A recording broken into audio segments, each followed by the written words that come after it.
C'était la grosse annonce l'année passée, Red Bull arrivait dans le monde du vélo et ça y est, cette année c'est la première année complète de l'équipe Red Bull Bora Hansgrohe. Red Bull Bora Hansgrohe qui annonce encore une fois de nouveaux gros transferts. Pour en parler, je suis avec Hugo. Hugo, comment tu vas et comment ça va? Comment as-tu vécu cette saison de Red Bull Bora? Bah déjà, on a le gros transfert de l'année, je pense, avec Remco Evenepoel. C'est quand même la grosse star qui change d'écurie, qui va donc de chez Soudal Quick-Step où il a toujours été. Il va chez Red Bull Bora, où il y a toujours eu des belles stars avec Peter Sagan. Ici, dernièrement, on a eu Roglic. On a eu vraiment des très bons coureurs. Maintenant, là, un coureur comme Remco Evenepoel, je pense que ça fait vraiment plaisir à un sponsor comme Red Bull. Ouais, on va en parler tout au long de cet épisode, que ce soit de Remco Evenepoel, mais également du reste de l'effectif. Vous le savez maintenant, vous prenez le pli puisqu'on a déjà fait quand même pas mal de previews. On va commencer avec la note de 2025, on va regarder les transferts sortants, les transferts rentrants, on va se poser une très grosse question, comment avec autant de leaders on va faire pour mettre tout le monde content sur les programmes. On a déjà quelques premières infos au niveau des programmes. Et puis, on va suivre un coureur et on va faire le classement, comme d'habitude, de bidon collé.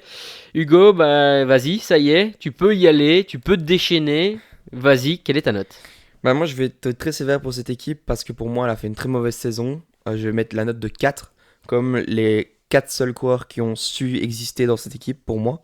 Il n'y en a que 4. Il y a Jordi Meus, qui a fait une très bonne saison pour toujours la manière dont on l'entoure. C'est toujours à désirer et là, il fait une très bonne saison. Van Poppel, en tant que poisson pilote, le nombre de victoires et le nombre de résultats qu'il va rechercher, il a toujours été dans les bons coups malgré les moments où il a dû rouler pour Wolfsfort ou pour Jordi Meus, ou quand il n'était pas au niveau, il était là.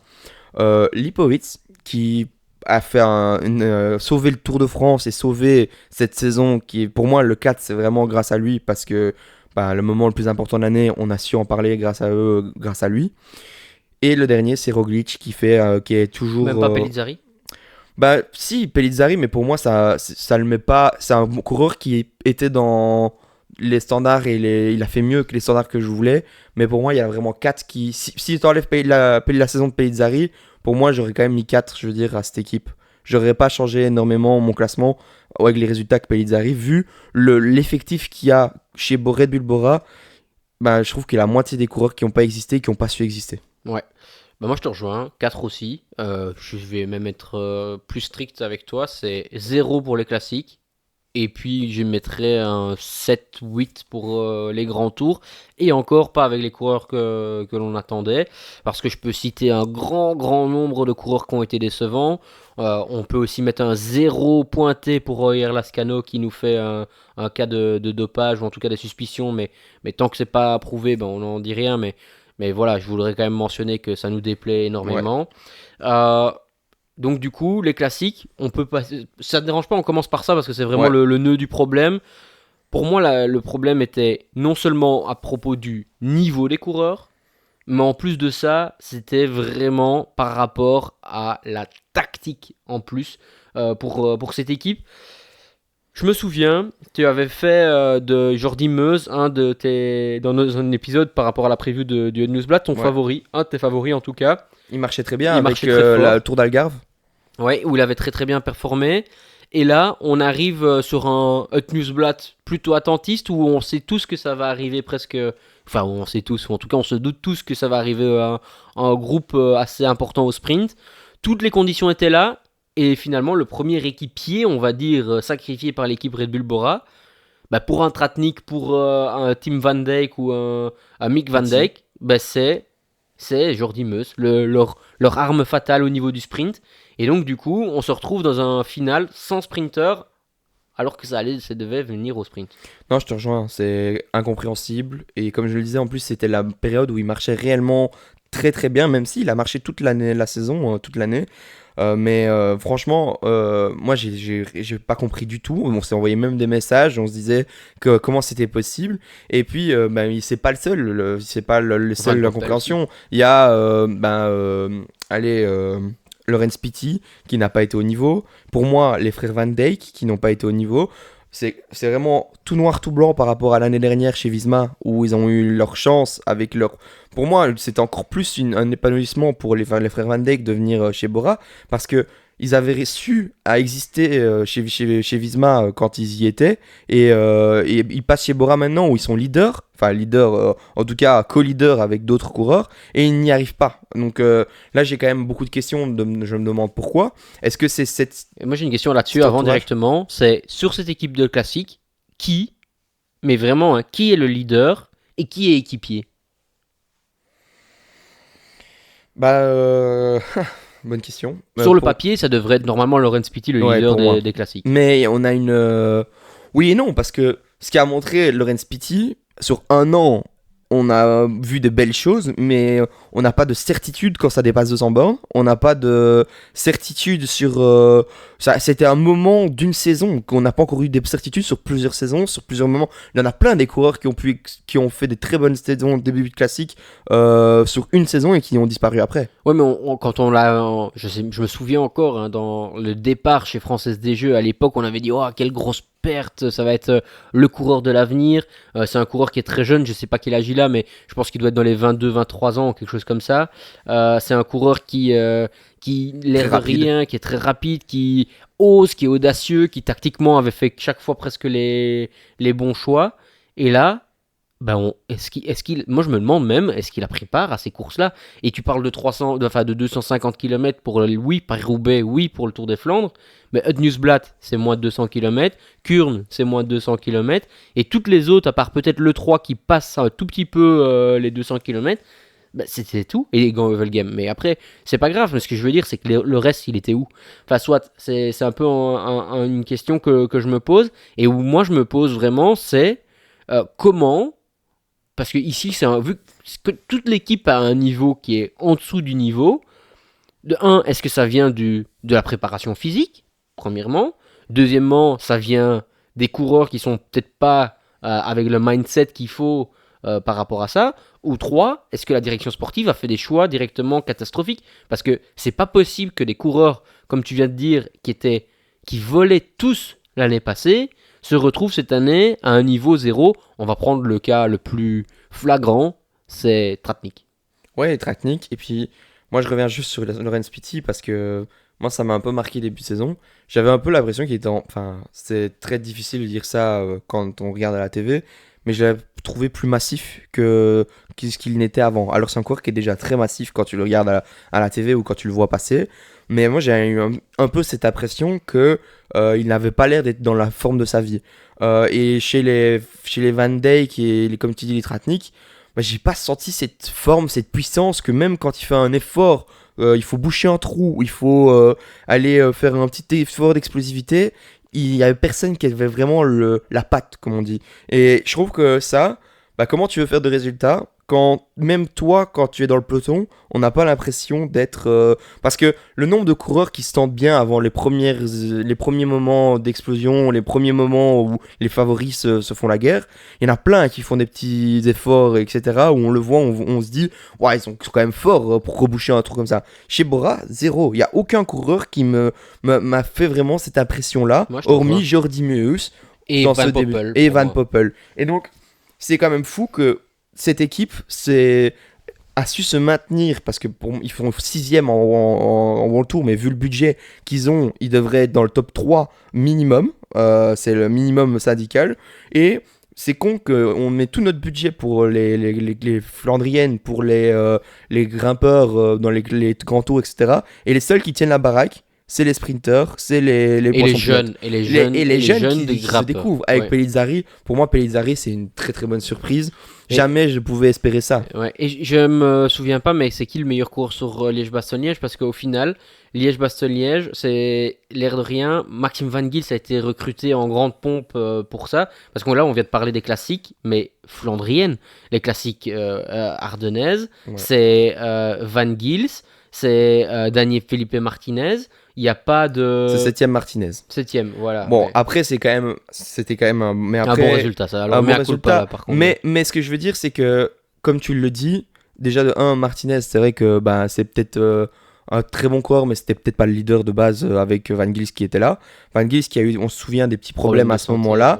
Mais bon, c'est quand même décevant. Mais Et encore une fois, c'est la toute Flèche l'équipe, encore Wallonne, une fois. la Flèche Wallonne, c'est encore une fois, c'est la même chose. L'Amstel, on n'a pas vraiment. En fait, j'ai pas de moment où je me suis dit, parce que Martinez il fait 7ème, mais il y a un groupe de combien de personnes qui arrivent au sprint dans Tour de grimpeur.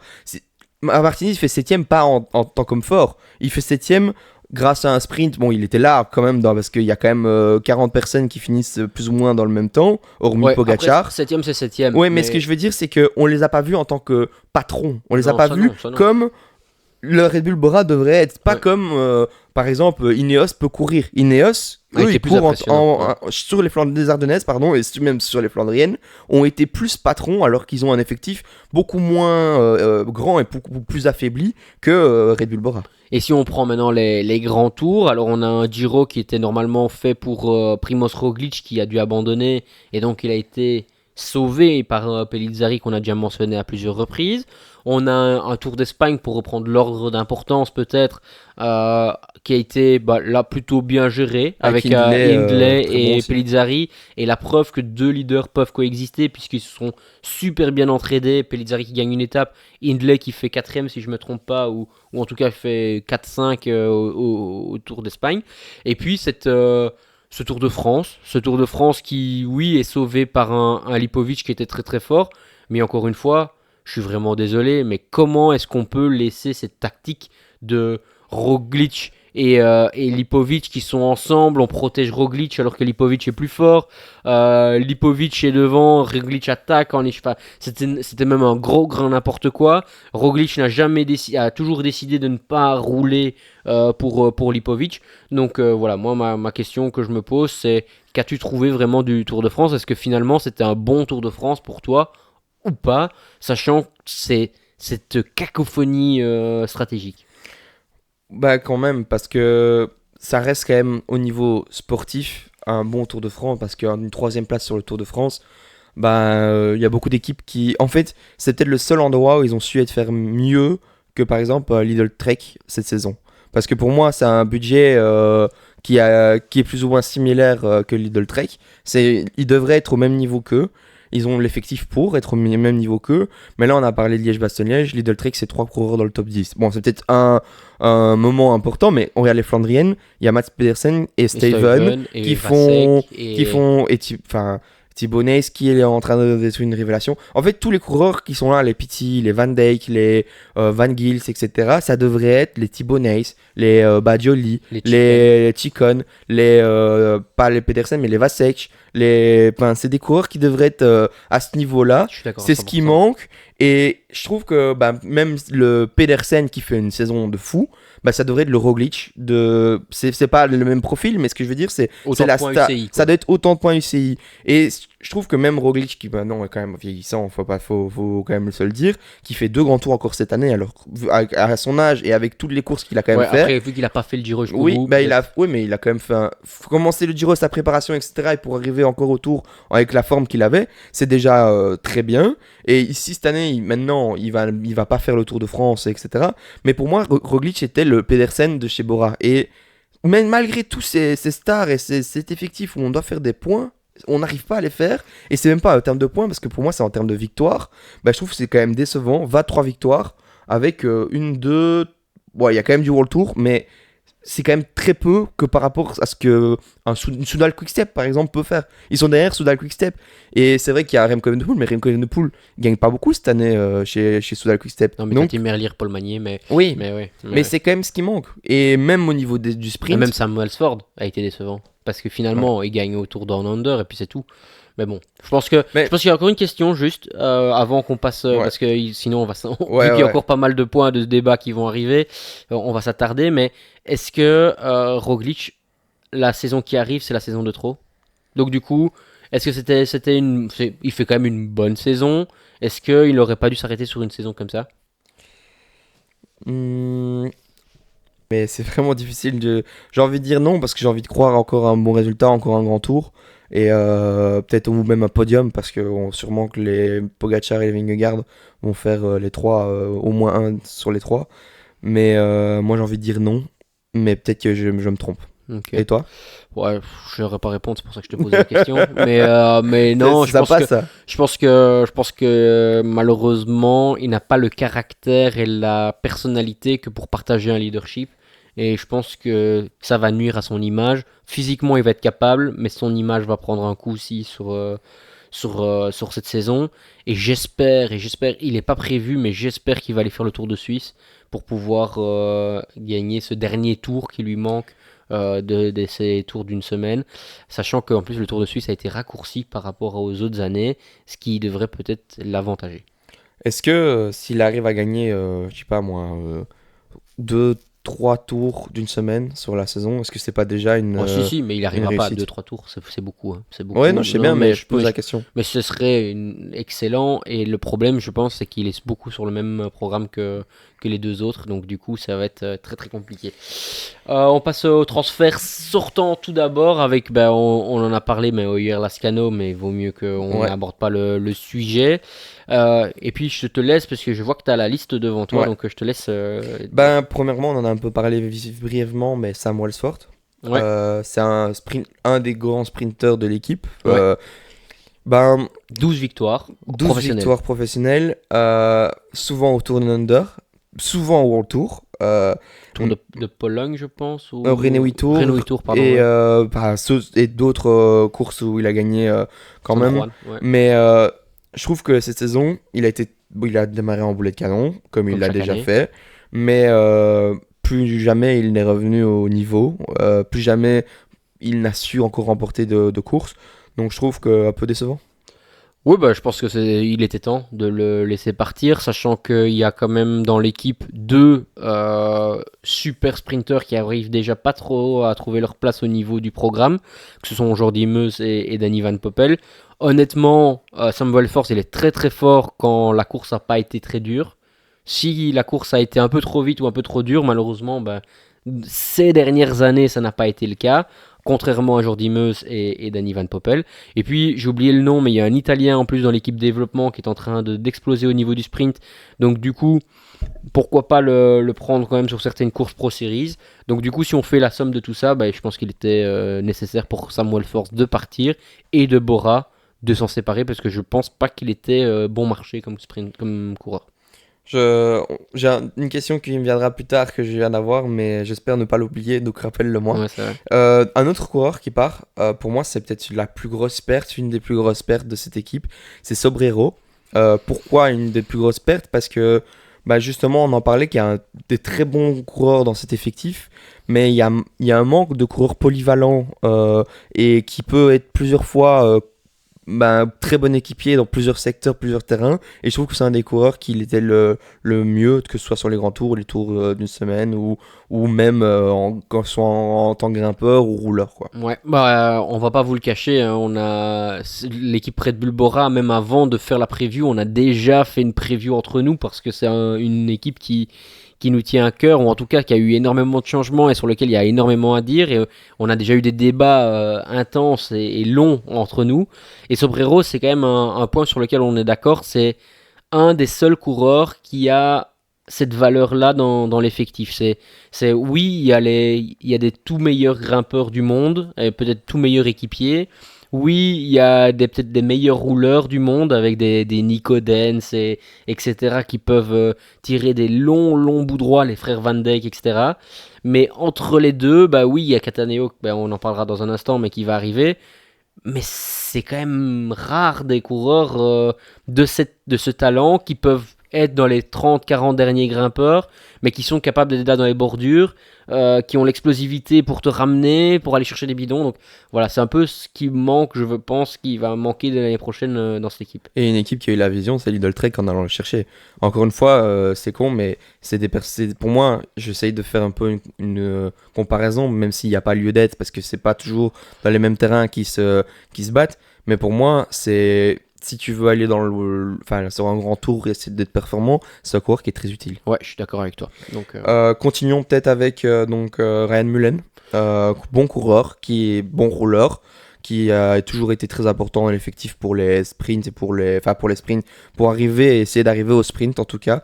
Et je trouve que c'est une perte. Maintenant, il faut faire de la place dans l'effectif. Il va chez l'ancienne Israël, NSN, Ouais, c'est ça, c'est ça. NSN, ouais.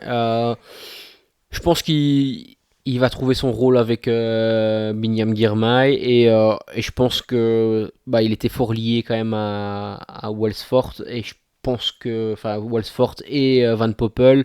Van Poppel va devenir un peu le leader au sprint sur le Giro. Donc ça on va en reparler un peu plus tard, mais je pense que c'est une perte, mais je pense pas que ce soit la grosse perte. Non, je pense que c'est un bon coureur. Ouais, c'était un Qui bon mérite d'être en coureur. World Tour. Ouais, ah oui, oui, mais c'est clair que aujourd'hui, là on parle de Lidl Trek, de Bora, etc. Là on parle d'équipes qui cherchent vraiment à aller chercher le top 4 Non, je te mondial. rejoins. Ouais, Un autre coureur, je pense qu'on peut mentionner, c'est Adria. ouais. Roger Ça, c'est, Adrià, ouais. pour moi, c'était peut-être un des coureurs qui pouvait devenir potentiel leader sur certaines courses de puncher, grimpeur, donc plus qui est ardennaise. Ouais, bah justement, c'est là où on a peut-être oublié de le mentionner, mais lui aussi est une grosse déception Ouais. cette année, avec Adria, Il y a Felipe tellement de coureurs à Martinez mentionner et aussi. Van Gils. On s'attendait à plus.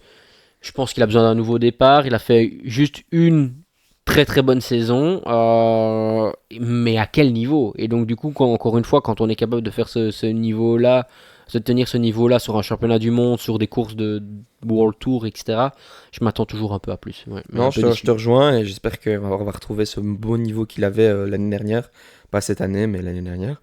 Il y a plusieurs autres coureurs qui partent Vas-y, avec donne-les. Palzer, Ouais. on l'a dit, Lascano, Koch, Ouais. peut-être mentionné un Un petit bon peu. coureur, un bon rouleur, ouais. Et un peu une question, pas une question, mais un point d'interrogation, c'est Mazejuk. C'est un Polonais de l'équipe qui a été là depuis quelques années maintenant. Et je trouve que c'est un peu surprenant de le voir qu'il ait aucune équipe ne le re-signe, même au niveau Pro Conti. Ouais, bah surtout que c'était un gros moteur. Il a souvent pris des longs bouts droits, que ce soit pour ses sprinters ou que ce soit pour des coureurs un peu passe-partout. Le problème de ce type de coureur, c'est qu'il doit aller dans une grosse équipe avec des leaders et il ne peut pas aller dans une équipe de second rang parce que c'est pas le leader, c'est pas le coureur qui va se transformer en leader. Donc voilà, je pense que c'est un très bon coureur. C'est malheureusement avec la révolution qui est en train d'arriver chez Red Bull Bora, il faut tout doucement faire un peu un tri et Anton Palzor aussi fait partie de ce tri. C'est triste parce que on perd un peu ce côté historique et attachant d'une équipe pour vraiment tout simplement continuer vers un renouvellement sans cesse. Ouais, tu as raison.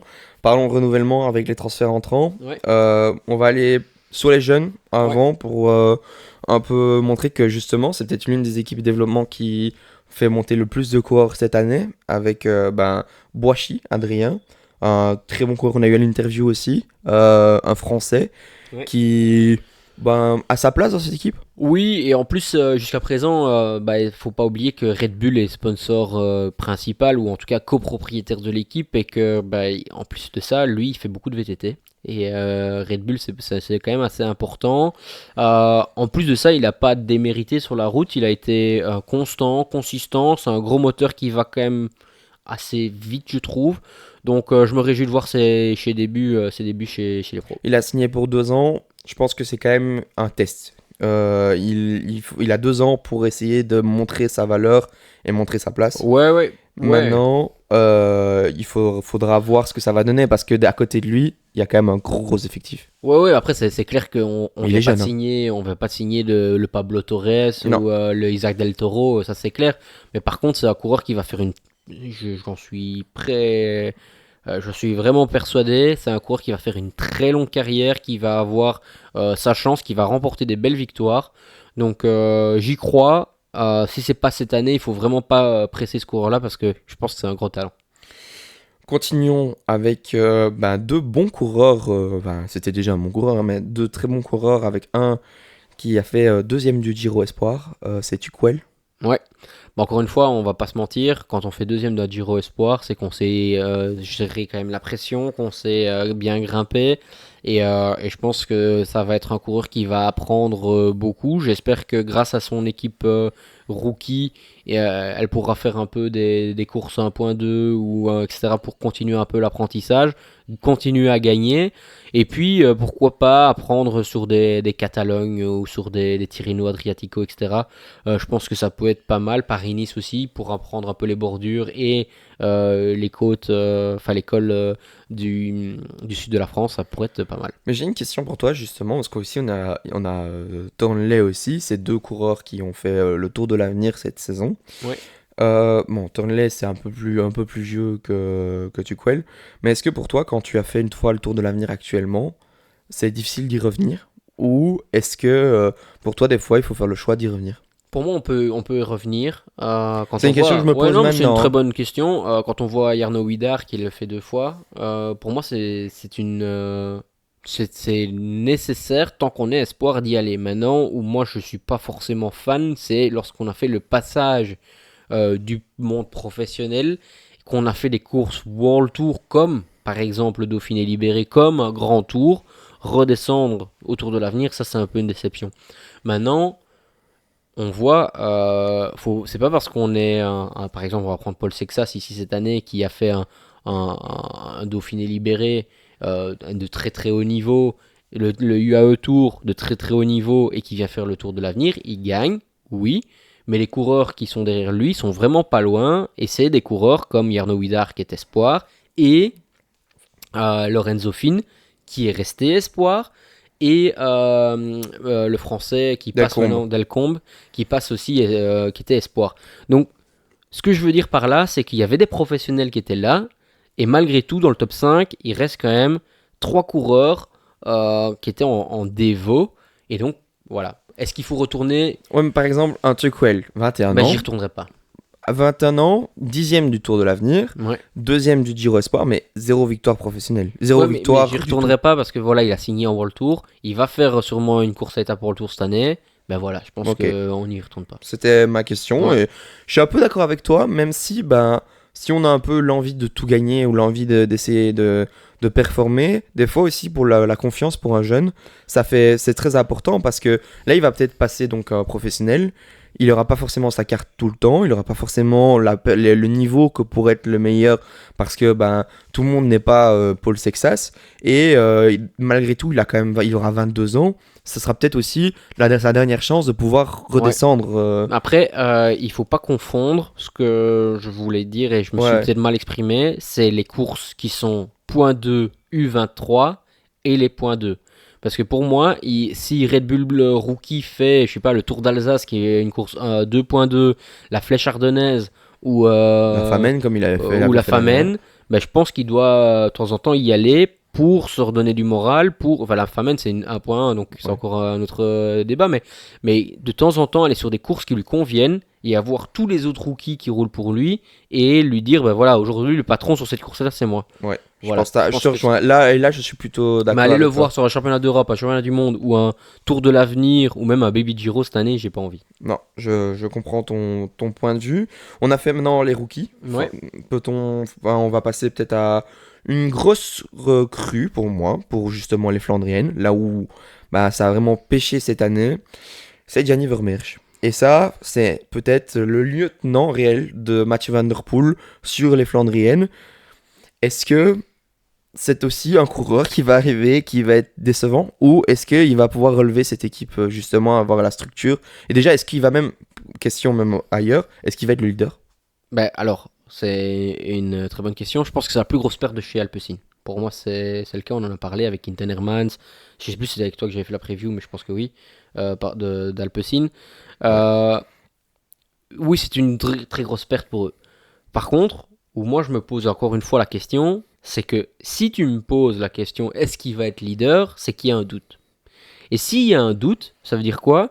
C'est que on a abordé le sujet il y a 5-10 minutes maintenant, il n'y a pas de hiérarchie claire dans cette équipe. Et donc on reprend un coureur qui pour moi est exactement à quelques pourcentages près au même niveau qu'un Laurens Pitty, qui est au même niveau qu'un Tim Van Dijk, qu'un Mick Van Dijk, qu'un Jordi Meus, dans des styles différents bien évidemment. Mais Vermeersch n'a encore jamais gagné le Nieuwsblad. Tratnik l'a gagné. Van Poppel peut gagner Gant-Wevelgem. Je suis pas sûr que Gianni Vermeersch peut le faire. Et donc, du coup, c'est peut-être le coureur qui va être le dernier du top 10, aller dans le top 10 au Tour des Flandres. Mais est-ce qu'il va gagner? J'y crois pas. Ouais, et puis, bah, c'est con, mais quand on est une équipe comme Red Bull Bora, on essaie d'aller chercher des coureurs qui essayent de faire potentiellement podium à des courses comme ça. Et actuellement, il n'y a que 4, j'ai envie de dire, coureurs qui sont candidats, 4-5 de temps en temps quand Stuyven est vraiment au rendez-vous. Mais on a Mathieu Van Der Poel, on a Wout van Aert, on a Pedersen, on a Pogacar quand il est là. Et puis un Stuyven. Et puis après, le reste, bah, il faut un peu se Et encore, donner... Stuyven, t'es généreux. Ouais, je suis généreux. Mais ce que je veux dire, c'est que on va pas chercher un potentiel coureur de ce niveau-là. Et on espère de faire de ce coureur-là On n'a pas pris encore le top 10. un potentiel de ce coureur-là. Enfin, Ouais, je vois, veux dire, on n'arrive pas on prend pas un coureur où on se dit potentiellement on va l'amener à ce niveau-là, même si on peut peut-être y croire. Je suppose dans l'équipe, pense si qu'il on y en a le prend, un. on y croit. Mais je pense pas que c'est lui sur lequel il croit. Pity alors. Pour moi, c'est Pity. Mais Pour moi, qu'est-ce c'est qui Pity qui a la clé. Parce que Pity a l'année passée, cette année pas, mais l'année passée, pour moi, ça il suit est, Van Aert, ça il suit- est top 10 des meilleurs Flandriens au monde. Même peut-être mieux. Peut-être mieux, mais au moins top Ouais. 10. Ici, il n'est même pas top 20. Tu vois? Et donc, je pense que la solution vient de Pity. Et je pense qu'ils doivent, et ça c'est vraiment mon opinion personnelle, c'est de mettre tous les coureurs à plat et dire voilà, on va sur le Tour de France, et ça on va en parler dans un instant, il y a lui et lui qui sont leaders. On va sur le Nieuwsblad, c'est pour Jordi Meuse. On va au Tour des Flandres, c'est pour Pity. Et il ne doit pas y avoir de solution. Alors oui, on peut changer en mettant... Bonen a réussi à faire ça pendant des années, en étant le leader absolu et en ayant Niki Terpstra qui gagne des courses, en ayant De Volder qui gagne le Tour des Flandres, Stibar. Stibar ou en Philippe Gilbert qui a même gagné Paris-Roubaix alors que Bonen était encore... Enfin, ou Tour des Flandres alors que Bonen était là. Ce que je veux dire par là, c'est qu'il doit y avoir une hiérarchie beaucoup plus claire. Et donc, Vermeersch, c'est une très très bonne recrue parce qu'il faut penser aux Flandriennes, mais il faut aussi penser sur les grands tours. Et il va aider énormément en tant que pilote. Mais par contre, encore une fois, je pense pas que c'est la Donc, solution. On l'a recruté. Enfin, si toi tu le recrutais, c'est pour faire le même rôle qu'il a eu avec Mathieu Van Der Poel. Enfin, le même rôle. Un rôle d'équipier fort, mais qui sacrifiera pas forcément comme il le faisait avec Mathieu Van Der Poel, mais qui aurait un rôle Ouais. d'équipier En comme tout cas, il l'était. si je suis directeur sportif aujourd'hui chez eux, C'est ce que tu c'est ferais. ce que je fais. Enfin, en tout cas, ce que tu ferais au début de saison en Voilà. faisant les rôles. Maintenant, si, Sur une course, si, ça peut changer. si on va toujours. au Samin et que Vermeersch gagne, ah bah ok, je me pose la question. Si on va à Milan-San Remo Oui, et qu'il oui, reste oui. 20 coureurs et que Vermeersch est là, je change mes plans. Ouais. Mais aujourd'hui, sur la liste, c'est que je les mets, je vois les formes sur des coureurs, mais je sais que Vermeersch ne gagnera pas le Tour des Flandres et je sais qu'il gagnera. Tu sais, Pity, pour moi, vraiment, c'est un coureur qui descend super bien, qui sait bien se placer, qui va vite au sprint, qui grimpe pas mal. Ben, Milan-San Remo, s'il reste 15 coureurs, il doit être avec. Hein. Je suis d'accord avec toi, mais moi j'ai en fait pour Pity, j'ai quand même pas mal de moments où j'ai des souvenirs de lui chez FDJ quand il est sur le Giro et qu'on lui demande de faire des sprints massifs pour faire 6ème, 7ème, 8ème.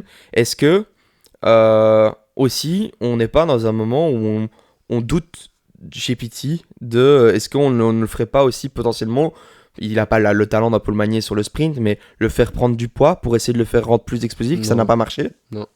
Non. Parce qu'il y a quand même cette qualité de se placer, cette qualité d'être rapide, Ouais, qui mais- permet mais d'être bien mis à chaque fois au sprint, pas pour la victoire, mais pour être bien placé. Ouais, ouais, bien sûr, mais je pense que ils ont, pour avoir du sprint, ils en ont deux qui sont bien plus forts que lui et qui, je pense pas qu'il n'arrivera Je suis d'accord avec toi. à niveau, mais par contre, ce sera un très bon poisson pilote. Ça, c'est vrai. Comme Lorenz Rex l'a Ouais. pu l'être. Maintenant, une autre recrue avec l'espagnol. Alors, pardon pour la prononciation, mais Echevarria. Echevarria, ouais. Ouais, Eh ben, très jeune. ouais. Enfin, très jeune. Très jeune 22 coureur ans. qui va checker un Qui pharma. fait pas mal de bons petits résultats cette année. Avec déjà une victoire chez les Castille et professionnels. León, ouais. Et surtout, ben, il a quand même quelques qualités de course d'un jour.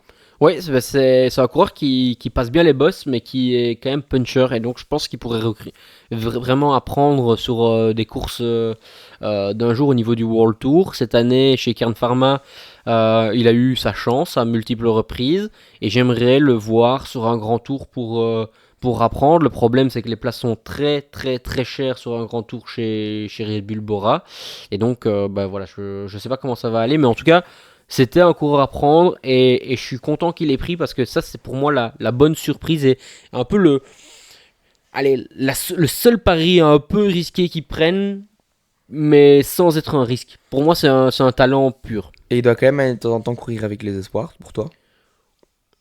Je me suis pas posé la question parce que quand tu gagnes encore une fois chez les pros, je pense que Parce que je pense qu'il doit faire un mix entre les deux, des moi. courses un point. En effet, là tu vois, je pense pas qu'il doit redescendre jusqu'au Non. l'Alsace et la flèche ardennaise. Mais par contre, Si je le les verrais. rookies se font la famine et que pas Ouais, l'équipe pro, par ah exemple. oui, ça oui. Mais ça, je pense que, par exemple, j'ai oublié le nom, mais il y a des coureurs qui ont fait ça toute l'année et ça me dérange pas quand je vois Mais c'est pas une question de déranger, mais moi je parle plutôt pour servir le coureur. Parce que c'est vrai qu'il a été chez Kern Pharma. Maintenant, jusqu'à présent, c'est le plus haut niveau Ouais, qu'il a mais connu. Est-ce que c'est pour la saison passée directement au World Tour? C'est pas mieux de temps en ouais, temps mais de faire un mix, tu vois? je pense pas parce que tu regardes, il a gagné Castille-Léon et si je me trompe pas, il gagne devant Scaroni, Lucas Kubis et j'ai oublié le nom du mec qui fait deux. Mais bon, soit peu importe. Euh, Et Rada. et Rada, c'est des mecs d'expérience, des mecs World Devant Tour, Rui Oliveira, Morgado. ouais, voilà. Donc quand tu regardes les mecs qui sont derrière lui, c'est des mecs qui ne font descendre plus. Et lui, alors pour moi, qu'il roule avec les rookies ou pas sur des courses à points, ça change rien. Parce qu'une course à points, c'est une course à points. Pour moi, il doit pas redescendre au niveau du poids 2. Ça, enfin, si, il peut redescendre en fait. C'est même pas une règle. C'est juste que on regarde Matthew Brennan a fait du poids 2 l'année passée. Ça lui a pas porté préjudice. C'est juste que s'il ressent le besoin qu'il le fasse, mais je pense qu'il doit apprendre à faire une saison complète chez les professionnels. Je te rejoins qu'il a quand même eu de bons niveaux et que gagner comme ça, c'est que ça montre qu'on a des qualités énormes. C'est un risque quand même chez Bora. Pourquoi? Parce que ben on ne connaît pas le coureur. Il est dans une équipe espagnole. C'est difficile de vraiment connaître la Le personne, le niveau. niveau exact. Maintenant, chez Kern Pharma, je trouve qu'ils arrivent de plus en plus à sortir des bonnes petites pépites. Et cette année, je veux juste une parenthèse d'une ou deux phrases, ils vont perdre énormément dans chaque équipe où on a fait les previews. Il y a à chaque fois eu un petit coureur qui a fait des résultats qui part. Pour renouveler ça, bah, bon courage, même si je doute pas qu'ils vont trouver ça, mais ça fait quand même beaucoup de pertes. On fera pas de preview Kern Pharma, J'allais mais dire. il faut quand même le mentionner parce que moi, Très c'est bon travail. une équipe que j'apprécie énormément. Ouais. Passons au prochain coureur avec, bah, tu l'as déjà mentionné, Cataneo, qui est là pour un peu accompagner un Remco Evenepoel, accompagner les leaders. Mais, enfin, justement, en fait, la question qu'on se posera plus tard, c'est il est là pour accompagner Remco Evenepoel ou accompagner le leader de l'équipe? Bah, ça, je pense qu'on peut parquer cette question Ouais, et la reposer par la suite parce qu'il y aura ouais, ouais. d'autres points. T'avais une question avec Samuel Force, c'est maintenant qu'elle doit venir ou plus tard? Non, plus tard, plus tard. Ok. Mais donc, on peut parler de Arnaud Marit, qui est un sprinter qui peut devenir poisson pilote potentiellement. Ouais. Mais c'est pour ça qu'il vient en tout cas dans l'équipe pour devenir poisson pilote. Il l'a mentionné dans son interview au moment où il a signé. C'est un des amis à Remco Evenepoel. Quand il a commencé, c'est lui qui était le premier à lui donner des conseils et son compagnon d'entraînement. Je pense que c'est peut-être l'une des raisons qu'il a signé chez Red Bull Bora. Bah, il se retrouvait sans contrat avec la fusion de l'auto Intermarché. En tout cas, je sais pas s'il a eu une proposition, mais vu qu'on le sait, c'est très dur de retrouver un contrat. Je pense que ça peut aider. C'est un coureur qui, l'air de rien, va très vite, qui sait bien se placer. Malheureusement, pas mal de petits soucis à chaque fois dans la finition. Et c'est un peu dommage, mais c'est un coureur qui a quand même, encore une fois, fait par exemple troisième à la Flamme Classique, si je me trompe pas, ou deuxième, et qui est bah, régulier. Alors, son rôle, ça va être quoi? Ça va être sûrement d'emmener soit Jordi Meus, soit Danny Van Poppel. Et pourquoi pas, de temps en temps, être aligné avec son ami Remco Evenepoel. Mais je pense que son rôle va être clair, c'est d'aller peut-être sur le Giro avec un Danny Van Poppel pour essayer de l'emmener. Je te rejoins avec prendre le rôle de Danny Van Poppel justement, Ouais, et il a fait quatrième à Kurn l'année dernière. voilà. Ouais. Donc très bon coureur, enfin Et il pourrait qui a une aider bonne pointe de Meus vitesse. sur cette course-là, par exemple. Exactement, tu as raison. Dernier coureur qu'on peut mentionner avant Remco Evenepoel, c'est Dries Ners. Je trouve ça un peu surprenant qu'il signe dans une équipe aussi. Ben, c'est un coureur qui a le niveau World Tour, je pense, dans une équipe. Mais maintenant, je le voyais pas être dans un niveau World Tour, top 5 World Tour. Ouais, bah, je te rejoins à 100%. D'ailleurs, on avait réagi ensemble sur notre petit groupe. C'est que bah, c'était un transfert surprenant. C'est un très bon coureur qui a quand même quelques années, quelques expériences aussi. C'est un coureur qui, même chaque année, chez Lotto, faisait le Tour de France. Dans les équipes précédentes, il était repris dans les équipes qui faisaient les toutes grosses courses. Donc, c'est la preuve qu'il apporte de la stabilité, du niveau et que bah, même si c'est pas le mec qui va aller faire des résultats, c'est le mec qui apporte. Peut-être ce qu'il faut à une équipe, donc ça c'est chouette. Maintenant, comme tu le dis, euh, pour moi, c'est quand même, je suis quand même un peu surpris, ça c'est Ouais, clair. je te rejoins totalement. Il sera sûrement quand même dans l'équipe classique, potentiellement, je Oh non, je pense. pense que ça sera une équipe de grand tour, Ouais. peut-être Ouais, mais il grand va quand tour même courir. ou alors Catalogne Ok. ou etc. Mais je pense qu'il sera là plutôt pour rouler en tête de peloton quand Roglic sera peut-être maillot bleu à pois jaune Ouais, en Catalogne. je te rejoins. Euh, on va parler de la grande recrue, même si on a déjà une vidéo complète Ouais. dédiée à ça avec Remco Evenepoel. Ouais, Euh, juste Sven Van Turenhout arrive aussi dans le ouais, staff. Il y a aussi Klaas Lodewijk qui vient dans le staff aussi. Ça veut dire que on a très fortement critiqué les choix stratégiques de l'année passée. En plus de ça, il faut savoir que le staff a été presque tout le monde a été pas tout le monde, mais une grosse partie licenciée et ça a été fortement renouvelé chez Red Bull Bora. On n'a pas chipoté parce que ce qu'on a vu, eux l'ont vu aussi. En tout cas, le grand patron Ralph Denk l'a vu aussi. Et donc, du coup, Remco Evenepoel vient avec deux directeurs sportifs chez lui, même si Sven Van Turnhout, on ne sait pas encore exactement son rôle là-bas. Il vient avec un équipier comme Cataneo, avec Arne Marit, on l'a dit, Gianni Vermeersch. Et donc, Remco Evenepoel arrive. Comme tu l'as dit, on a déjà fait une très très longue vidéo qui a été très appréciée d'ailleurs. Hein, donc, merci pour toutes ces vues. ouais. En deux mots, qu'as-tu pensé de cette arrivée? Surprenant sitôt, mais après, aussi dans un contexte. Je pense que le contexte a aidé énormément à la décision de Remco Evenepoel.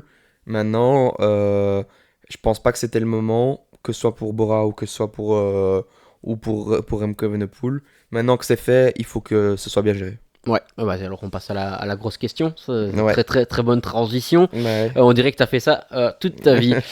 Donc bah, Red Bull Bora maintenant se retrouve avec énormément de leaders, que ce soit sur les classiques, que ce soit sur les grands tours. Et comment est-ce qu'on répartit ça? Alors on a déjà eu quand même pas mal d'informations avec un duo qui va être leader sur le Tour de France, c'est Lipovic et Remco Evenepoel. Remco Evenepoel. On va avoir un Giro avec Pellizzari. On va avoir une Vuelta où normalement Lipovic devra également être de la partie, un Primoz Roglic également. Où est-ce qu'on met des coureurs comme Felipe Martinez? Où est-ce qu'on met Vlasov? Où est-ce qu'on met Pellizzari? Donc Hindley, voilà. Donc c'est toutes des questions qu'on va se poser. La première question, Hugo, que moi je vais te poser, c'est l'équipe du Tour. C'est quoi comme équipe? Bah déjà, est-ce que c'est tout pour un Remco Evenepoel, enfin tout pour les leaders du classement général, ou on met déjà un sprinter? Ça, c'est déjà la première question. Parce que Jordi Meus, ça fait des années maintenant qu'il fait le Tour de France, même s'il y a un leader L'année ou passée, il l'a si... pas fait. Non, Mais oui, mais ça fait... Il a toujours eu... C'est vrai que l'année passée, il y avait pas. Mais je veux dire, d'habitude, il y a toujours un petit sprinter qui est là, qui se cache. Je pense que cette année, il n'y aura pas. Parce qu'ils vont tout miser sur deux têtes d'affiche, comme tu l'as dit, Lipovic, Remco Evenepoel. Remco Evenepoel va prendre un Cataneo. Je pense que ça, c'est clair. Il y aura, s'il est en forme, s'il n'y a pas de problème de santé, donc là, il y on est aura... avec Lipovic, Remco, Cataneo. Il reste Ouais. encore 5 places. Mais Ben... Cataneo, t'as raison parce que même si Remco n'était pas là, je l'aurais mis aussi. C'est le seul coureur qui, comme justement on l'a dit plus tôt dans la vidéo, qui est sur medium mountain. Allez, la Ouais. montagne, la moyenne montagne, je pense. Je pense qu'il y a un coureur qui va doubler, qui va faire soit Giro Tour de France, soit Tour de France Vuelta dans les leaders de le second couteau, on va dire. Donc il y a Inle Pellizzari. Pour moi, ils vont faire tous les deux un tour, donc que ce soit le Giro ou soit la Volta, sachant que le Roglic fait La Volta. la Volta. Bah, je les vois faire tous les deux le Giro. Donc Ouais. Pellizzari, Inle faire tous les deux le Giro. Ok. Donc il y aura un des deux, je pense que ce sera Inle, qui ira sur le Tour de France. Donc le premier équipier en montagne serait Inlay alors. Ouais, Enfin le premier, le exactement. dernier quoi, on va dire. Ouais, on a un Daniel Felipe Martinez qui pour moi sera équipier aussi. Moi jusque-là j'étais d'accord avec toi. J'ai un peu plus de mal avec Daniel Felipe Martinez parce que quand Daniel Felipe Martinez est leader, il marche comme un avion. Le problème c'est que dès qu'il doit se mettre au service de son équipe, il a un peu plus de difficultés et je le trouve pas souvent au très haut niveau. Et c'est pour ça que je ne le mettrai pas, moi, alors à ce moment-là. Contrairement à un coureur, même si cette année il a été décevant, un coureur qui s'est déjà mis plusieurs fois au service d'un Primoz Roglic, par exemple, c'est un Vlasov. Et moi, je le mettrais plutôt Vlasov alors Là, à c'était la l'un place. ou l'autre. Je pense que c'est important de le mentionner, tu as raison. Après, derrière, on a beaucoup d'interrogations. Parce que ben, on a des coureurs qui ont bien performé quand même assez souvent, comme sur les grands tours avec Visma par exemple, avec Tratnik, qui a quand même toujours été un bon équipier. Comme tu l'as dit tantôt, avec un coureur polyvalent un peu sur tous les terrains, c'est un coureur qui grimpe pas spécialement super bien, mais qui, quand il faut se mettre au service, sait aller plus loin dans ses capacités. Et donc pour moi, c'est un coureur qu'on pourrait mentionner. Derrière, on a aussi Finn Fisher Black qui grimpe bien, qui est décevant un peu dans sa progression, donc le muer en tant qu'équipier, pourquoi pas. Maintenant, c'est un peu difficile de le dire comme ça. Et dernier coureur, enfin, et j'irai deux derniers coureurs. Donc, on a parlé de Vermeersch qui est arrivé. Je pense que c'est un bon lieutenant pour les parties flandriennes plates ou les moments où il faut se placer, relance, Et il grimpe etc. pas si mal que ça non plus, hein, il punch, Exactement. ouais.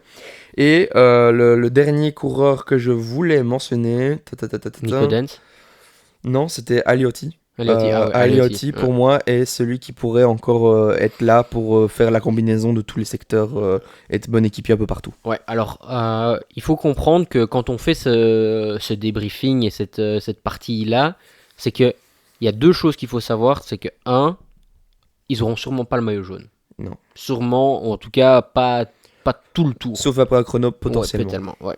Donc ça veut dire que contrôler la course, ils n'en auront peut-être pas besoin en permanence.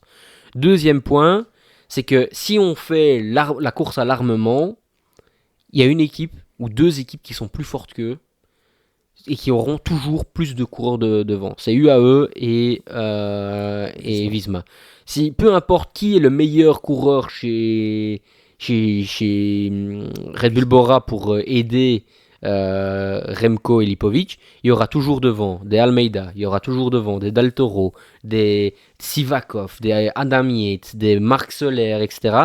Et donc du coup, ce que je veux dire par là, c'est que ça sert à rien d'aller chercher 4-5 domestiques, on va dire, de très très haute montagne. Et donc c'est pour ça qu'il faut vraiment balancer.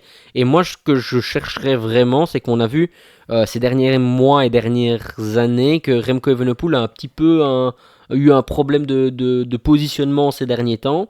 Et moi, je mettrais vraiment un Laurens Pitty, peut-être, avec pour avoir que un rôle, c'est un.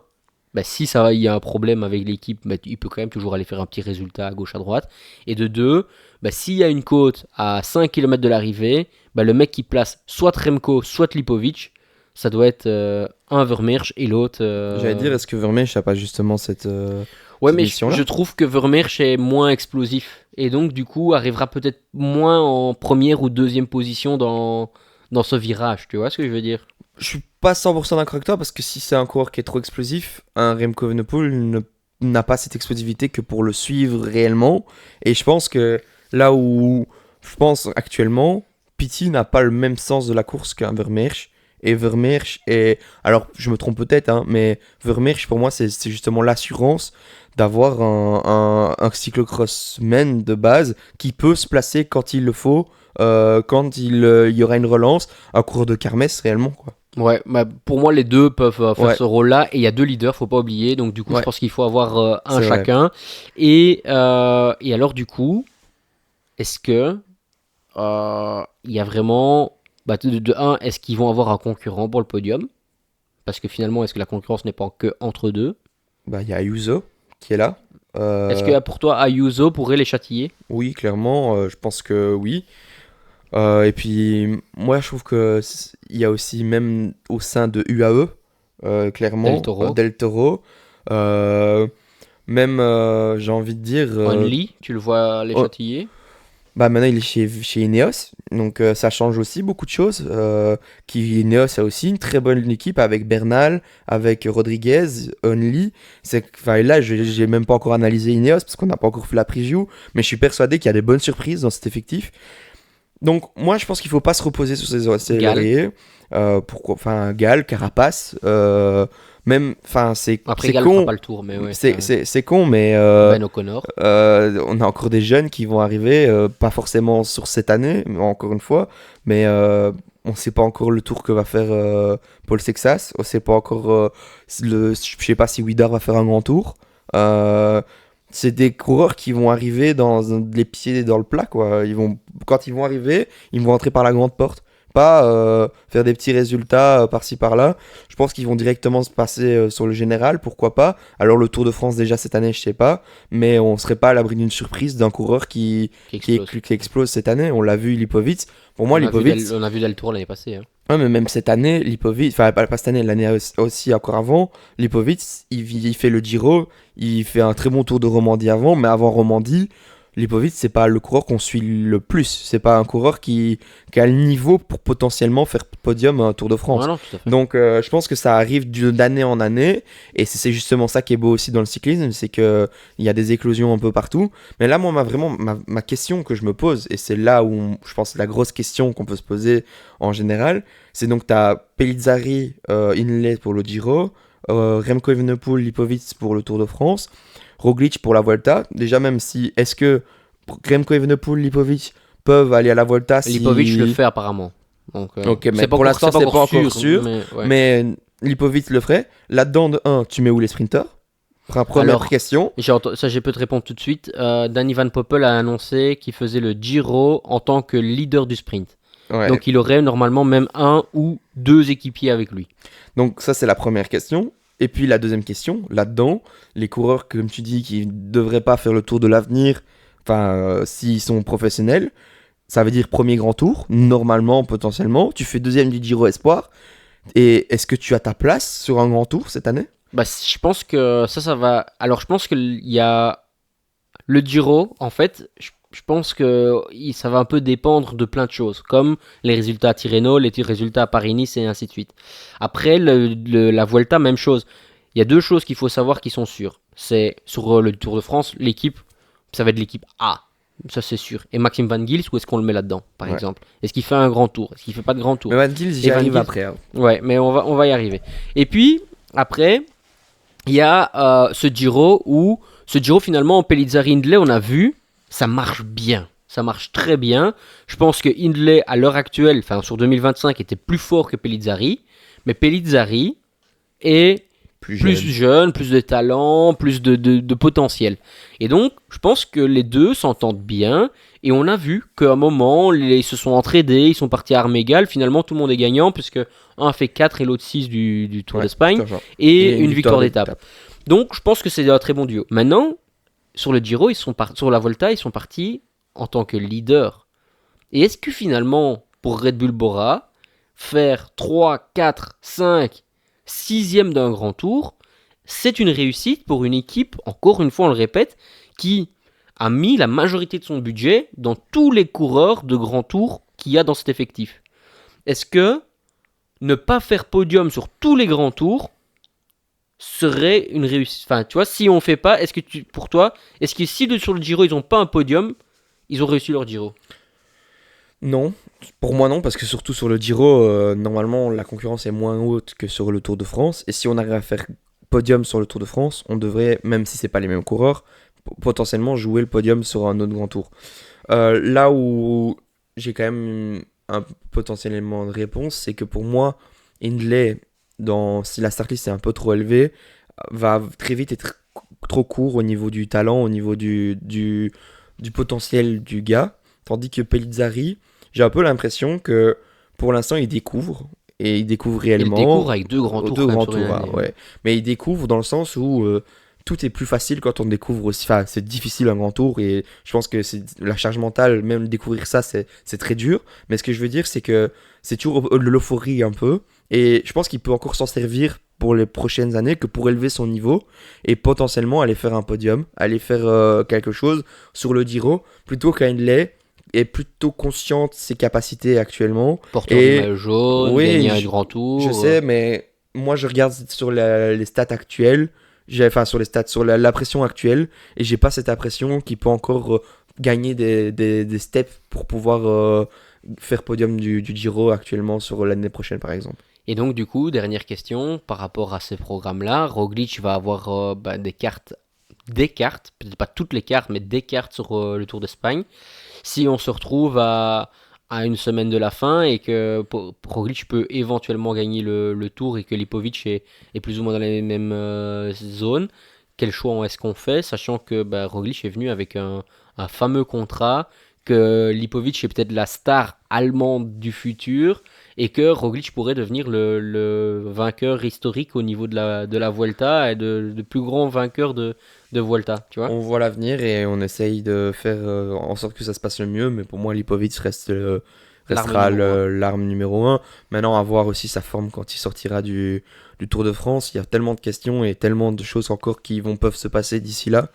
Mais moi, ce qui m'inquiétait le plus, et là, c'est là que j'aimerais bien je sais pas si tu as répondu réellement, parce que j'ai pas l'impression, mais pour un cours qui fait deuxième du Giro Espoir, tu fais quel grand tour cette année? Bah, si, encore une fois, je répète, si sur le Tour de Romandie, le Dauphiné ou que t'es à la rue, tu fais aucun tour.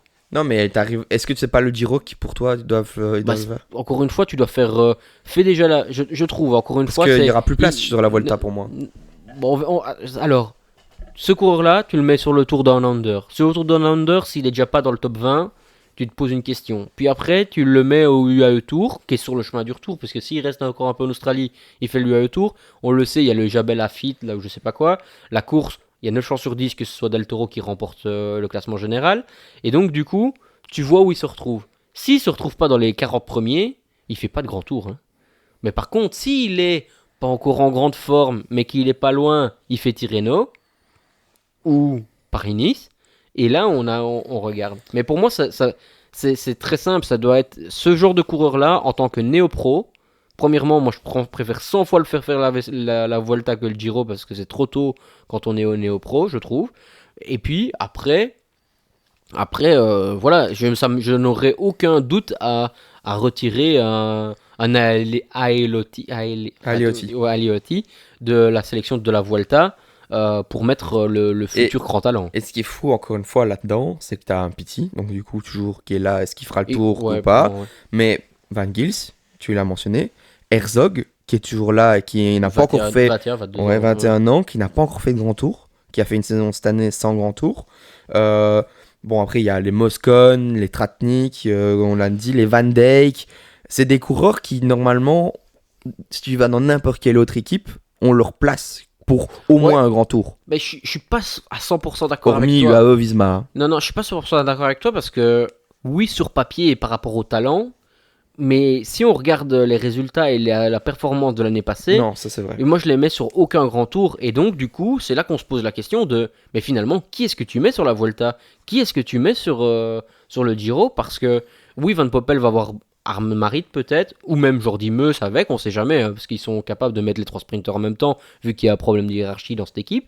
Et puis, après, c'est les 2 grimpeurs, et on sait même pas qui va faire le reste, tu vois. Et donc, du coup, pourquoi est-ce que tu mettrais, avec les résultats sur les derniers grands tours de Felipe Martinez, un Felipe Martinez sur un grand tour cette année? Vlasov, moi je le dis, je le mettrais absolument sur le Tour de France, parce que il est capable de se sacrifier, même s'il a eu des moments égoïstes à un moment donné. Ben, est-ce que finalement il mérite sur la dernière année d'aller sur un grand tour? C'est toutes des questions que je me pose. Je n'ai pas la réponse, Non. mais en tout cas, Mais elle mérite euh, d'être posée ces questions. elle mérite d'être posée, mais je pense qu'il doit y avoir 2 lignes claires. C'est un, pourquoi on vient sur ce grand tour, et de 2, qui est le leader, ou Ouais. qui sont les leaders. Et là où, oui, mais dans cette question-là en plus, il faut aussi voir l'avenir pour moi, parce que c'est très important de se dire qui plus tard va pouvoir nous emmener le plus loin que ce qu'on connaît déjà. Ouais. Parce que pour moi, là j'arrive avec ma question que je voulais dire au début de la vidéo. On a pour moi l'une des plus grandes stars dans l'équipe espoir chez les jeunes, c'est Lorenzo Finn, champion du monde espoir. Il re-signe en espoir, enfin il a continué en espoir. Question, d'ailleurs, avant ça, combien de coureurs dans l'effectif pour l'instant? 30. Ok. Donc, en fait, c'est ça aussi. Bon, il y en a 7 ou 8 qui sont en fin de contrat en 2026. Donc, il y aura la place. Surtout, c'est pas les meilleurs qui sont en fin de contrat. Mais ce que je veux dire, c'est que tu auras de la place pour un Lorenzo Finn en fin de la saison prochaine. Mais les leaders, ils seront toujours là l'année prochaine, les leaders qui sont chez Bora. Et un Lorenzo Finn, pour moi, c'est une star mondiale. Peut-être que plus tard, il va être au niveau plus haut qu'un Van Gils, plus haut qu'un potentiel que ces coureurs-là. Est-ce que Comment pas sur un t'arrives... grand tour. Non, pas sur un grand tour, mais sur des classiques Ouais. par exemple. Bah, il y a Mais place. il y a place, mais tu dois quand même lui faire un grand tour à un coureur comme ça. Oh, mais bah, pas la première année. T'es pas obligé de le faire la Non. première année. Mais je pense que ça va venir naturellement. Déjà, Roglic, c'est une question de Mais temps. même C'est... au-delà de ça, c'est comment faire exister une pépite comme ça. Parce que Oui, mais- quand il va arriver chez les professionnels, c'est sûr et certain qu'il sera quand même moins bon qu'un... Moi, je suis pas sûr, tu sais, parce que franchement, regarde cette année, il est exceptionnel cette année, hein. Champion du monde, Ouais, je te et champion du monde autour de l'avenir face à des mecs qui vont passer cette année pro ou qui sont pro et ainsi de suite. L'année prochaine, c'est l'année pour les victoires. Alors, faut savoir que j'hésitais entre. D'ailleurs, j'ai eu franchement. Encore une fois, super sympa et j'ai eu la chance de l'interviewer cette année. Et le mec, il est clair, il a pris sa décision qu'il voulait rester espoir. très bonne décision, je trouve. Il ne juge pas les autres qui ne le font pas, mais lui est sûr de pourquoi pour lui c'est la meilleure solution. Mais ce que je veux dire par là, c'est que j'hésitais toujours entre Grand Tour, parce que on sait Max qui a déjà fait le Val Romé à des dizaines de fois en tant que DS coureur et ainsi de suite, enfin peu importe. Mais il nous raconte à chaque fois un peu, oh lui ça va être un cours de Grand Tour, lui ça va... Je ne savais pas encore où le situer. Pour moi, lui, c'est le coureur qui est le profil parfait pour gagner Liège-Bastogne-Liège, le Tour de Lombardie et ainsi de suite. Et pourquoi pas sur une course d'une semaine. Maintenant, il doit encore me prouver sur un grand tour. Et donc, ce que moi j'aimerais voir, c'est, encore une fois, c'est des coureurs de grand talent, mais bordel, gagne 2 étapes à Tirreno, gagne l'Estradé, parce que, encore une fois, sur l'Estradé, à part Van Gils qui a fait une fois deuxième, il n'y a personne, encore une fois. Et donc, j'aimerais vraiment qu'il aille montrer que, de toute façon, s'il est vraiment au-dessus du lot, et s'il est vraiment si fort que ça, il n'y a pas de problème. Hein. Il va manger à Hindley, il va manger... C'est comme Pellizzari, tout doucement, il est en train de grappiller parce qu'on ne peut pas le laisser qu'équipier. Il n'a pas le choix, il est vraiment trop fort que pour être équipier. Mais pourtant, on lui laisse quand même des...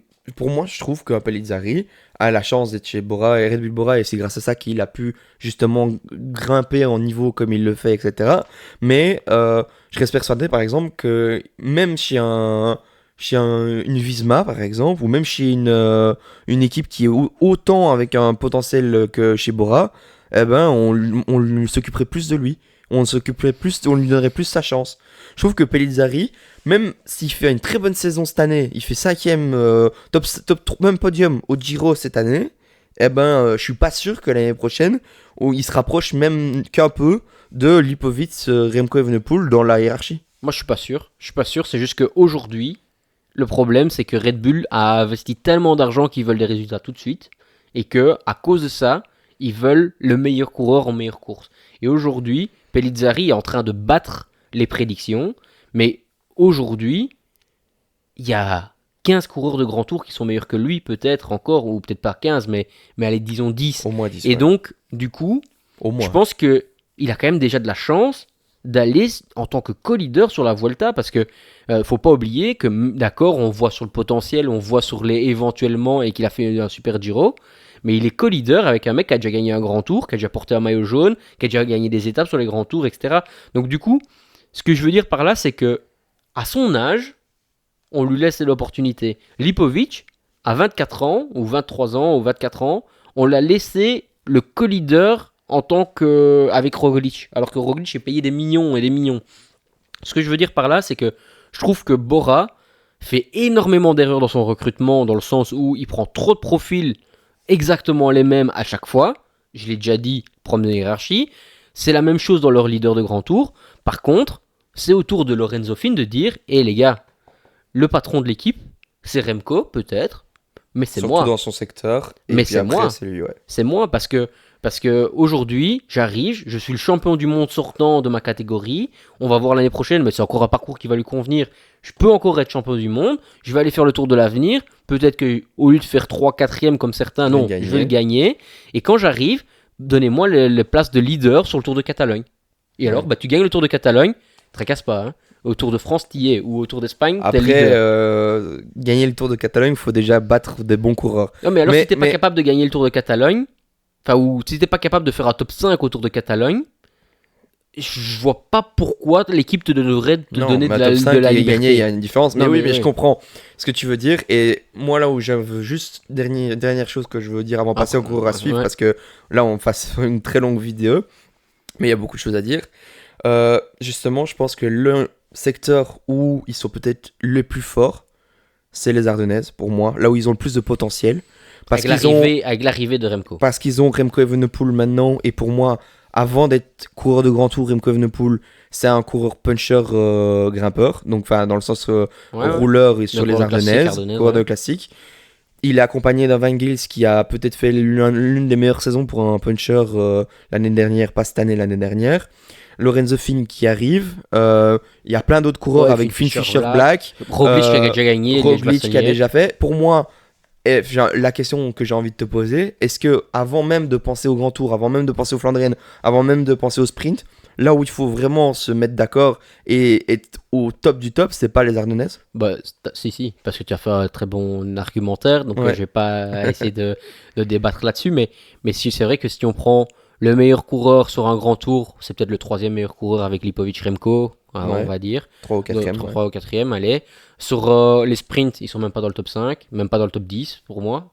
Top 10, allez, ça se joue. Ou Van Poppel, finalement, qui a fait une très belle saison aussi. Mais c'est quand même fin top 10. Sur les Ardennais, sur les Flandriennes, même chose. On est fin top 10, voire même plus loin. Donc au final, le seul endroit où tu peux avoir un podium assuré, c'est Liège avec Remco, Lombardie avec Remco et le support staff qui devrait aller avec. Donc voilà, pour moi, et les courses d'une semaine où normalement Remco devrait être cette année un peu plus majestueux, avec toutes les courses où il y a eu un chrono, il devrait être là. Ouais, je pense que ça va nous faire du bien. Et alors le chrono, ils sont numéro 1 normalement à partir de maintenant. Ouais, ça c'est sûr. Mais en tout cas, on va quand même refaire une note positive pour la fin de cette grosse question. Je pense que avec cette arrivée de Remco Evenepoel, on va voir pas le même Remco que cette année. Un Remco qui va avoir une préparation, un Remco qui va avoir de l'ambition plus cette année que l'année dernière. Et ça va faire plaisir de voir Bora avec qui va jouer la gagne plus longtemps que sur le Tour de France. Ouais.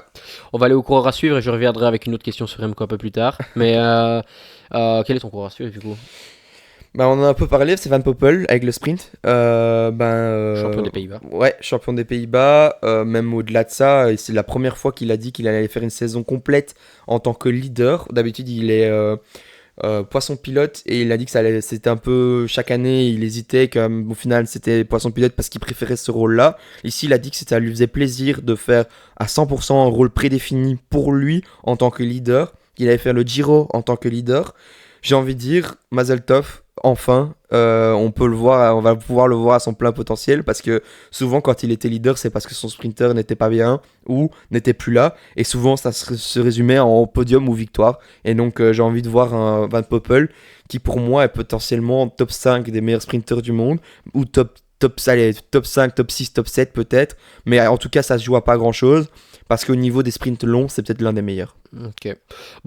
Tu sais, je l'ai déjà dit à maintes reprises, c'est un coureur avec qui j'ai fait toutes mes catégories de jeunes ensemble. C'est un coureur qui m'a toujours impressionné, qui était assez fort et qui savait rouler, mais donc du coup, qui maintenant a une arme assez impressionnante, qui est le sprint à son arc.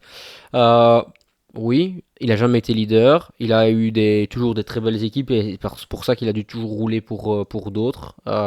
Maintenant, c'était à son tour de montrer que c'était une erreur de ne pas lui faire confiance plus tôt. Ouais. Moi, je voulais prendre Lawrence Pitty, mais je pense qu'on en a déjà parlé tellement sur cette vidéo que je Bah, change peut-être juste ton espoir pour Lawrence Pitty. Ah, tu veux changer? Ouais, je change. Ok. Je change maintenant et je vais prendre Finn Fisher Black du coup. Parce que Finn Fisher Black, tu m'as vraiment. Avec la question que tu m'as posée par rapport à Lorenzo Finn, c'est la même chose pour Finn Fisher Black. Aujourd'hui, comment un coureur de ce talent-là doit exister chez Red Bull Bora? Ses heures sont un peu comptées. Seulement 24 ans en plus, hein. Ouais, Enfin, c'est seulement pas non, énorme. non, et c'est un jeune coureur, je le voyais même encore plus jeune pour te dire. Et il a montré de très grands potentiels. C'est un coureur qui a fait UAE et Red Bull Bora. Le problème, c'est que la progression, c'est non-stop, tout le temps, tout le temps. Et si tu progresses pas, tu te fais manger par ceux qui progressent. Et là, il y en a beaucoup qui arrivent. Et encore une fois, quelle course est-ce qu'il va faire cette année?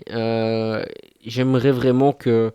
Alors, je lance des courses comme ça d'une semaine qui sont hyper importantes, mais encore une fois, Red Bull Bora fait le Tour d'Autriche.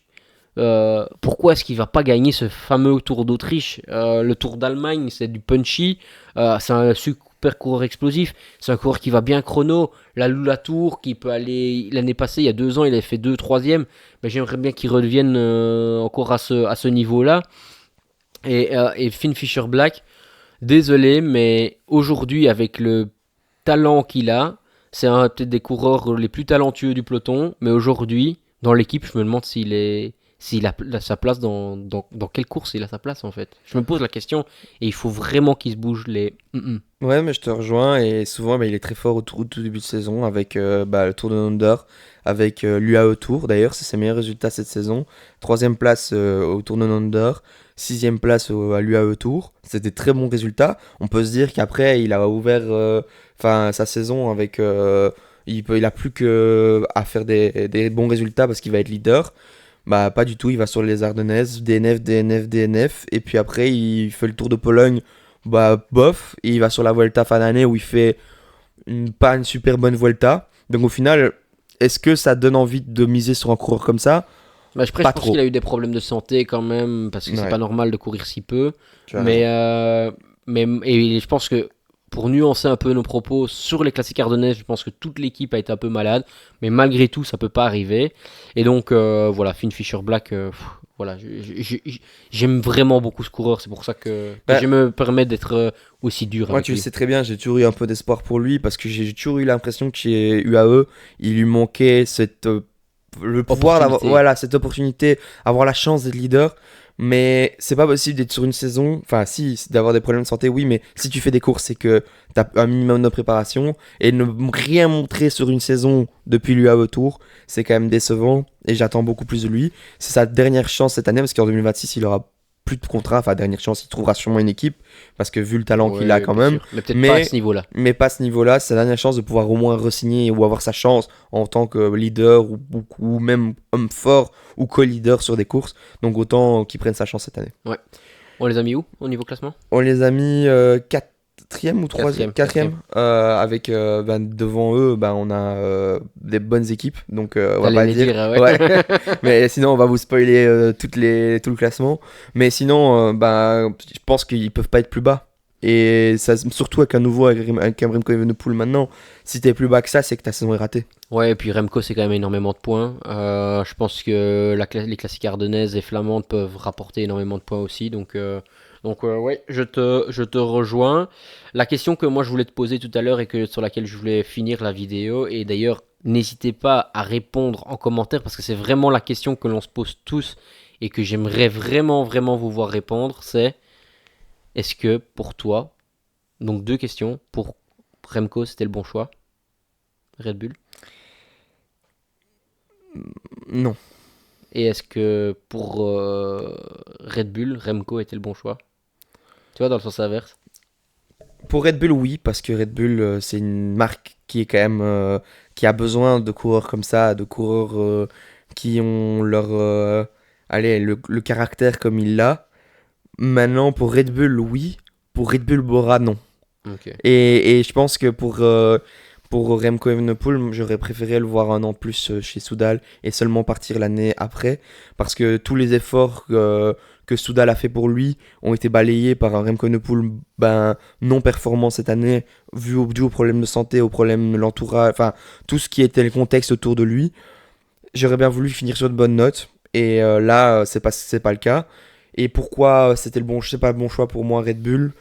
Alors je pense qu'au niveau matériel, oui, mais il n'y a pas un contexte vraiment changeant. Enfin, Même si le matériel est le même chez Bora, il y a peut-être de la nouveauté au niveau des équipiers, mais on en a déjà parlé beaucoup entre nous. Il arrive avec son directeur sportif, il arrive avec les personnes de son entourage. Est-ce que ça change vraiment quelque chose d'aller dans une autre équipe si on reprend les mêmes et on recommence? C'est là où on peut se poser la question. Maintenant, je pense que c'est plus délicat que ça comme pour réponse à une question. Mais en bref, c'est ce que je pense. Ouais. Pour moi, c'est pas bon choix et pas bon choix pour les deux.